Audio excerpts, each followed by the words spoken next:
जय श्री कृष्ण। पार्थाय प्रतिबोधितां भगवता नारायणेन स्वयं व्यासेन ग्रथितां पुराणमुनिना मध्ये महाभारतम् अद्वैतामृतवर्षिणीं भगवतीम् अष्टादशाध्यायिनीम् अम्ब त्वामनुसन्दधामि भगवद् गीते भवद्वेषिणी। कैसे हैं आप? 100 दिन देखते देखते इस बरस के भी पूरे हुए और हमारा ये जो गीता माता के साथ जुड़ने का रसमय कृपा प्रसूत जो प्रवाह है उसके भी हुए।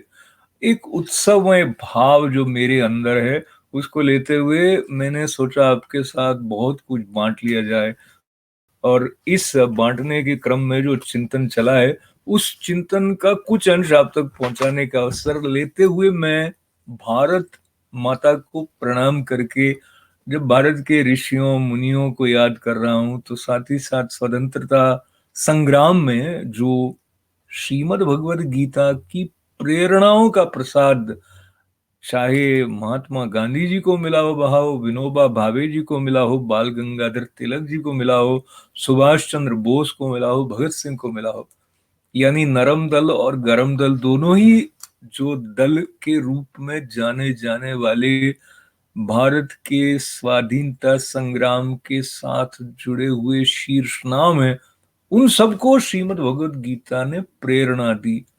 और वो जो प्रेरणा का प्रवाह है उसका कुछ अंश स्पर्श करने आपके साथ जब मैं बैठा हूं तो मुझे याद आता है कि करिष्ये वचनम तव कहकर जब अर्जुन प्रस्तुत हुए तब उनके भीतर किस भाव ने करवट ली होगी।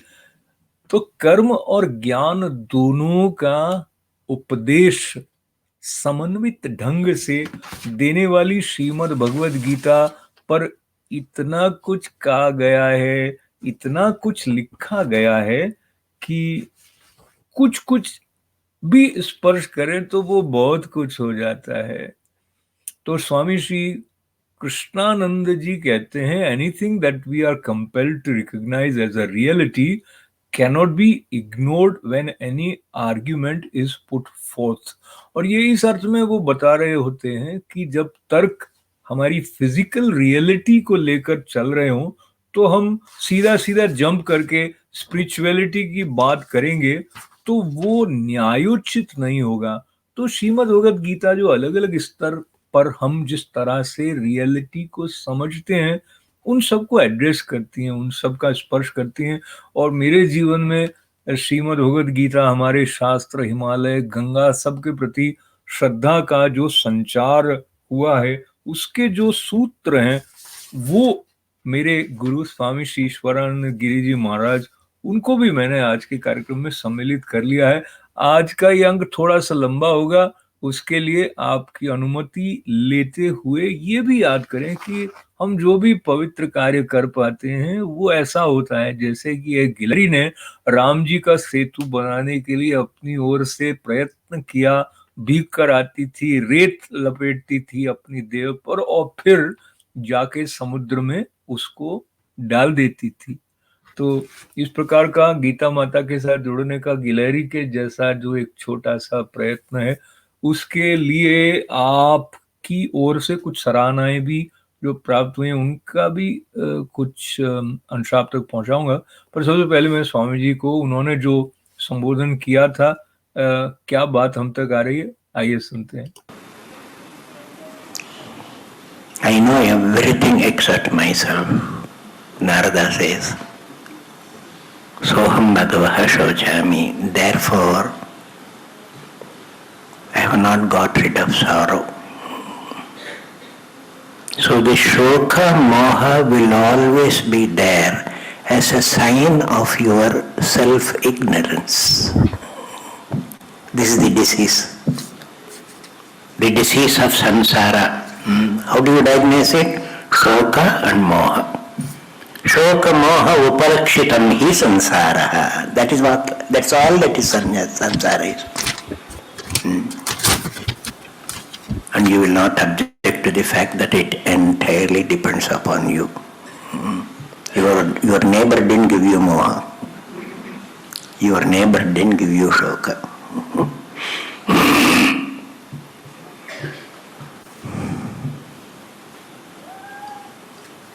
If you can create your own moha and shoka, you can create your own mukti and ananda. Just by realizing what you are. That is the amrita. If you get this amrita, actually it is not getting in that way from external. The amrita is within you. That is the Mahavakya of the Mahabharata. Amritam chaiva mrityuscha dayam dehe pratishtitam. In the human body, in all bodies, but human body has the potential to realize it. With the coming of the body, death is there. Yatasya hi dhruvo mrityu.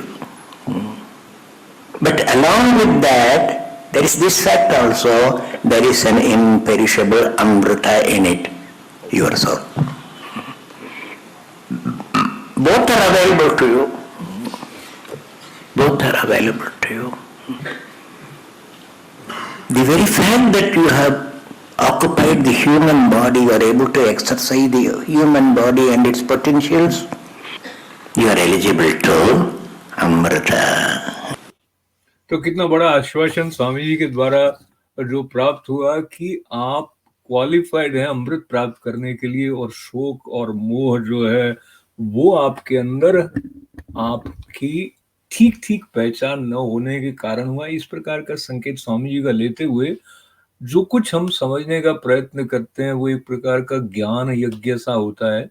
और आज के क्रम में हम चौथे अध्याय के 33वें और 34वें श्लोक की तरफ बढ़ेंगे, पर उसके पहले ना मैं आप तक पहुंचा रहा हूं मेरे मित्र जयपुर से नितिन सारस्वत जी को। नमस्कार, मैं डॉक्टर नितिन सारस्वत। ये संदेश है एक शुभकामना और एक धन्यवाद ज्ञापित करने के लिए।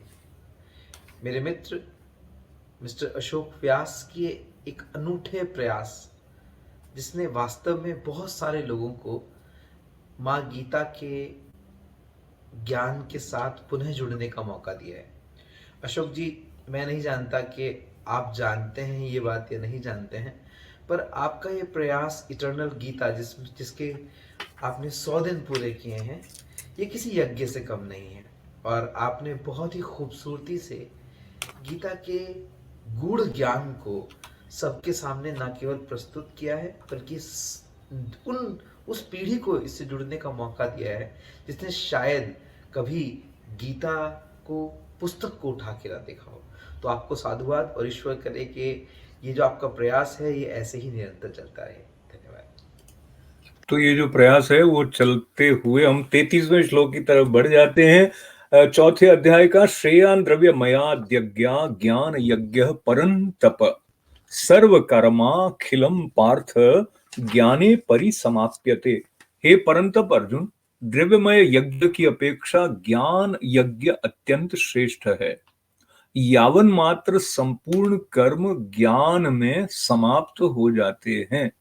तो ज्ञान यज्ञ की जो श्रेष्ठता है उसकी जो बात श्रीमद् भगवद गीता में कही गई है, उसका अर्थ यह है कि कर्म को किस तरह से अपना रहे हैं। निष्काम कर्म की बात जो बार बार आई, निमित्त मात्र बनने का जो संकेत आया, और जैसा कि स्वामी जी ने बताया, शोक और मोह से परे जाने का, अमृत को प्राप्त करने का जो विशेष वरदान पात्रता के रूप में मनुष्य को अधिकारी बनाकर ईश्वर ने दिया है, उसका बोध जगाने में जो श्रीमद् भगवद गीता की भूमिका है वो ऐसे है जो बता देती है कि गीता कर्म का विज्ञान है।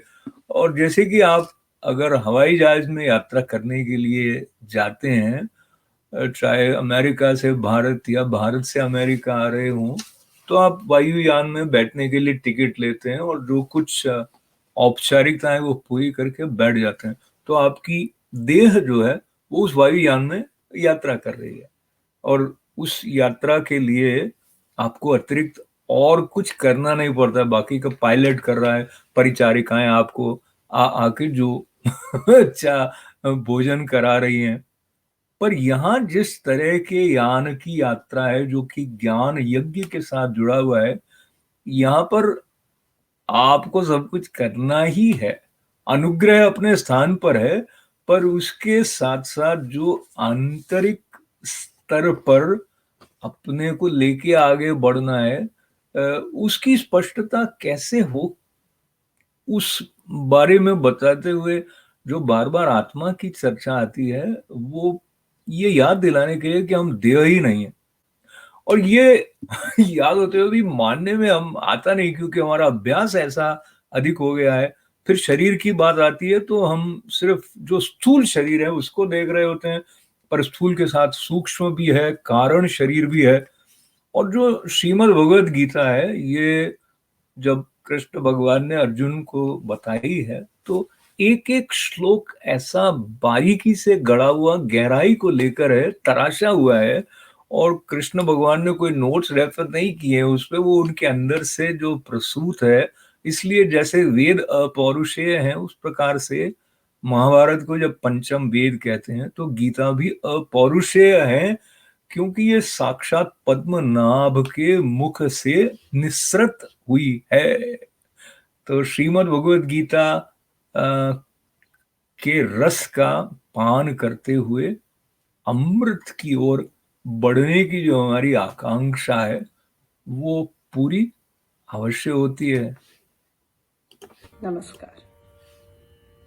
श्री गीता सारं भजाम्यहम्, इस ध्वनि से उद्घोषणा होती है मेरी हर प्रातःकाल की। सुबह ब्रह्म मुहूर्त में आंख खुलते ही कानों में गीता के श्लोक और उनके द्वारा अलौकिक दर्शन उस योगेश्वर के परस्पर ही हो जाते हैं। एक अटूट तार से जुड़ता प्रतीत होता है एवरीडे गीता के माध्यम से, जो हर दुविधा में मुझे साहस देता है। इसका हर एक प्रसंग मैं एक प्रसाद के रूप में स्वीकार करती हूँ। इस अनूठे अनुभव के लिए आभारी हूँ श्री अशोक व्यास जी की, जिन्होंने मुझे इस कार्यक्रम से जोड़ा। वे एक तरह से निमित्त बने मेरे इस दिव्य दर्शन, मेरे इस अनुभव के। उनका भाषा पर अधिकार, उच्चारण और श्लोक का सहज अनुवाद प्रसंग को और भी रोचक बना देते हैं। और बीच बीच में उनके गुरु जी के वचन, व्याख्या और अनुभव मुझे विशेषतः पसंद हैं। इस श्रृंखला के 100वें प्रसंग पर मेरी ओर से अशोक जी को हार्दिक शुभकामनाएं स्वीकार हों। उनके विचार, विश्लेषण, योग्यता और प्रयास सभी बेहद सराहनीय हैं। आशा है आगे भी आपके द्वारा प्रसारित कार्यक्रम हमें यूं ही प्रेरणा देते रहेंगे। तो बहुत धन्यवाद है गीता जी का भी। और जय श्री कृष्णा के साथ में स्वामी जी की तरफ हम फिर एक बार बढ़ेंगे। 34वें श्लोक तक जाने से पहले स्वामी जी के स्वर में जिस प्रकार से अनुभूति सिद्ध वाणी जब आती है, तो उसमें जो एक स्पष्टता का आलोक झंकृत हो जाता है, वही कहीं ना कहीं इस पूरी श्रृंखला के बीज रूप में मेरे भीतर बैठा हुआ है। तो एक और अंश, आज चूंकि 100वां अवसर है इस श्रृंखला का, तो स्वामी जी के प्रति कृतज्ञता व्यक्त करते हुए हम सब के लाभ के लिए इसमें जो बात है उसको हम पकड़े स्वामी जी की वाणी में। इसीलिए ये कर्म और ज्ञान दोनों को लेकर ये नर है वो नारायण के योग्य बनेगा। कैसे बनेगा? नाटक करते हुए।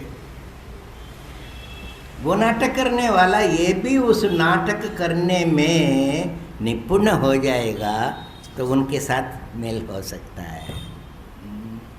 वही नाटक बतला रहे हैं। ममैवांशो जीवलोके जीवभूतः सनातनः मनःषष्ठानीन्द्रियाणि प्रकृतिस्थानि कर्षति शरीरं यदवाप्नोति यच्चाप्युत्क्रामति। ईश्वर धोखा में नहीं रह जाना। यहाँ ईश्वर की बात नहीं कर रहे हैं, जीव की बात कर रहे हैं। जरा गंभीरता से लेना। ये जीव का नाटक क्या है इसको समझ लो तो फिर तुम कर सकते हो। तुम जो नाटक कर रहे हो ना ये गंदा है, ऑब्सीन, इसको तो बैन कर देना चाहिए। अश्लील सिनेमा को बैन कर देते हो ना। ये मोहमयी जो तुम कर रहे हो, काम क्रोध लोभ, रोज लड़ाई, किसी से तुम प्रसन्न भी हो जाओ उसके पीछे भी अव्यवस्थित चित्तानां प्रसादोपि भयंकर। जिसका चित्त में कोई व्यवस्था ही नहीं है वो यदि प्रसन्न भी हो जाए, धोखे में नहीं आना, या पता नहीं कब गुस्सा करने लग जाए। You are not dependable at all. इसलिए ये गंदे खेल को छोड़ो, अच्छा खेल खेलो। कर्म और ज्ञान में एक उन्नति को लाओ। जैसे भगवान नाटक कर रहे हैं वैसा तुम कर्म करो, वैसा ज्ञान के लिए प्रयास करो। मम एव अंशः, ईश्वर का अंश, ईश्वर अंश जीव, यह हर संत का ये अनुभव हो।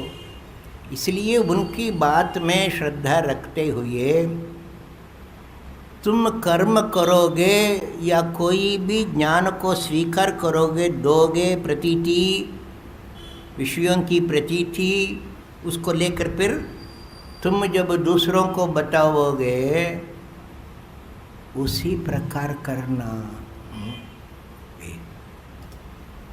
स्वामी जी की बात में ये पुनः स्पष्ट हो जाता है मेरा हमारे ही लिए अंश होकर ये जीव करे, कि उनका अंश होकर ये जीव करे। और संतों के अनुभव से जो प्रमाणित बात है, और संकेत अव्यवस्थित चित्त का भी आया। अव्यवस्थित चित्त के कारण अगर कोई प्रसन्न भी है तो भी हम उसको डिपेंडेबल नहीं मान सकते। इस प्रकार की जो व्यावहारिक बात है उसको लेते हुए जो पहले हमने स्मरण किया कि संस्कृत में इस प्रकार की सूक्ति है कि अपना अपना जब स्थान छोड़ देते हैं, दांत हुए, केश हुए, नख हुए और नर हुए, तो फिर वो शोभायमान नहीं होते हैं। तो हम अपना स्थान न छोड़ने का मतलब है कि अपने आत्म स्वरूप का बोध हमारे लिए जागृत हो और हम अपने आप को सीमित न माने। पर ये सब बातें हमारे लिए शब्द से परे अनुभूति तक जाएं, ऐसी प्रार्थना करते हुए ऐसा बताया गया, विद्या ददाति विनयम। पर कई बार ऐसा लगता है कि विनयशीलता नहीं होती है तो विद्या आ भी नहीं सकती है। स्वामी राम सुखदास जी कहते थे, मेरा सो जावे नहीं और जावे सो मेरा नहीं। तो मेरा तो ये जो रूप 5 साल पहले था वो अब नहीं है, और 25 साल पहले था वो भी नहीं है। इस प्रकार ये देव भी जा रही है, संस्कृति, संसार क्या है, संसार तो बदलता रहता है। अब बंधन का जो पंछी है ना, वो जैसे जैसे संतों की वाणी हम सुनते हैं तो वो उड़ने को तैयार होता है, पर हम कहते हैं नहीं नहीं थोड़ा और बैठ जा भाई, ऐसे। क्योंकि हम अपनी पहचान को बंधन के साथ में इतना अधिक एक में एक करके बना लेते हैं। और हमें बंधन से तो डर लगता है वैसे, लेकिन बंधन से अधिक हमें मुक्ति से डर लगने लग जाता है। क्योंकि उसके कारण जिस तरह से हमने अपने आप को पहचान लिया है, वो पहचान फुर्र होने लग जाती है, तो हम डर जाते हैं। तो एक बात और याद करते हुए अगले श्लोक की तरफ बढ़ेंगे और समापन करेंगे। क्या है कि यदि कोई बीमार है, अस्पताल में भर्ती है, उसको बराबर दवाइयां दी जा रही हैं, और दवाई इस बात के लिए दी जा रही है कि उसने जो नशीली दवाइयों को लेकर अपने शरीर को नुकसान पहुंचा है उससे वो मुक्त हो सके।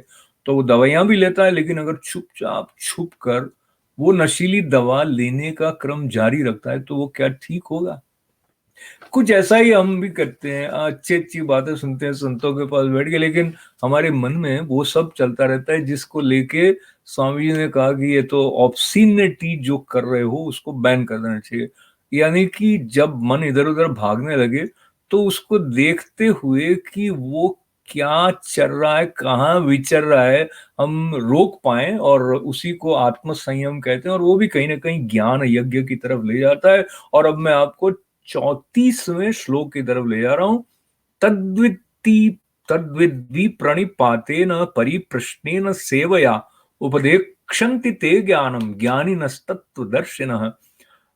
उस ज्ञान को तू तत्वदर्शी ज्ञानियों के पास जाकर समझ, उनको भली भांति दंडवत प्रणाम करने से, उनकी सेवा करने से और कपट छोड़कर सरलता पूर्वक प्रश्न करने से वे परमात्मा तत्व को भली भांति जानने वाले ज्ञानी महात्मा तुझे उस तत्व ज्ञान का उपदेश करेंगे। कौन कह रहे हैं? साक्षात पद्मनाभ योगेश्वर श्री कृष्ण कह रहे हैं। ऐसा क्यों कहा? वो तो स्वयं अर्जुन के साथ ही थे, शायद वो हमारे लिए कहा, क्योंकि अगर वो साक्षात इस रूप में हमारे पास न भी हैं तो भी जो तत्व ज्ञानी हैं उनके पास में हमारी श्रद्धा के साथ में जो सन्निधि है, उससे जो उपदेश प्राप्त होगा वो हमारे लिए कल्याण का मार्ग प्रशस्त करेगा। इसीलिए स्वामी श्री ईश्वरानंद गिरी जी महाराज की वाणी में भी कुछ श्रवण करने का लाभ हमने आज इस 100वें अंक में ले लिया। और चलते चलते मैं आपके साथ फिर एक बार ये बात याद कर लूं कि अल्टीमेटली जो है वो हम कितना बच जाते हैं उसके अनुसार हमारे लिए लाभ होता है। ये बात भोजन के ऊपर भी लागू होती है और ये बात ज्ञानियों के पास में बैठकर या शास्त्रों का श्रवण करते हुए भी हमारे ऊपर लागू होती है। श्रीमद् भगवद गीता हमें बार बार ये अवश्य बताती है कि संघर्ष जो है उसका पलायन करें वहां से तो उसमें सुख नहीं है, तो सुख पलायन में नहीं है। और संघर्ष कैसे करना है? सुरक्षित रहकर आंतरिक सुव्यवस्था से ही शाश्वत सुरक्षा रह सकती है। और फिर एक बार ये याद करें कि सुरक्षित जिसे रखना है वो देह ही नहीं है, देह को कब तक सुरक्षित रख पाएंगे?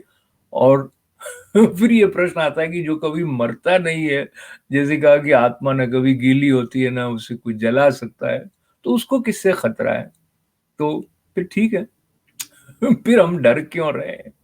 निडरता का मंत्र फूंकती है श्रीमद् भगवद गीता, यदि हम खुलकर उसे अपनाने के लिए तैयार हों और इस निडरता को लेकर अपने जीवन में जो करने के लिए हम आए हैं उसको पूरी निष्ठा के साथ में, समर्पण के साथ में हम कर पाए, ऐसी प्रार्थना लेकर ही ये गीता का ज्ञान यज्ञ विनम्रता से जो चल रहा है उसमें आपकी सन्निधि का बहुत बहुत लाभ भी है, उत्साहवर्धन भी है।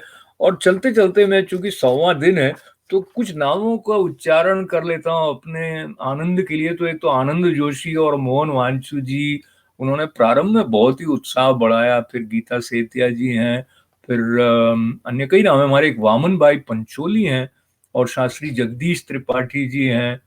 अंग्रेजी में भी साप्ताहिक प्रारंभ करने के पीछे शिल्पा सेंगर जी हैं।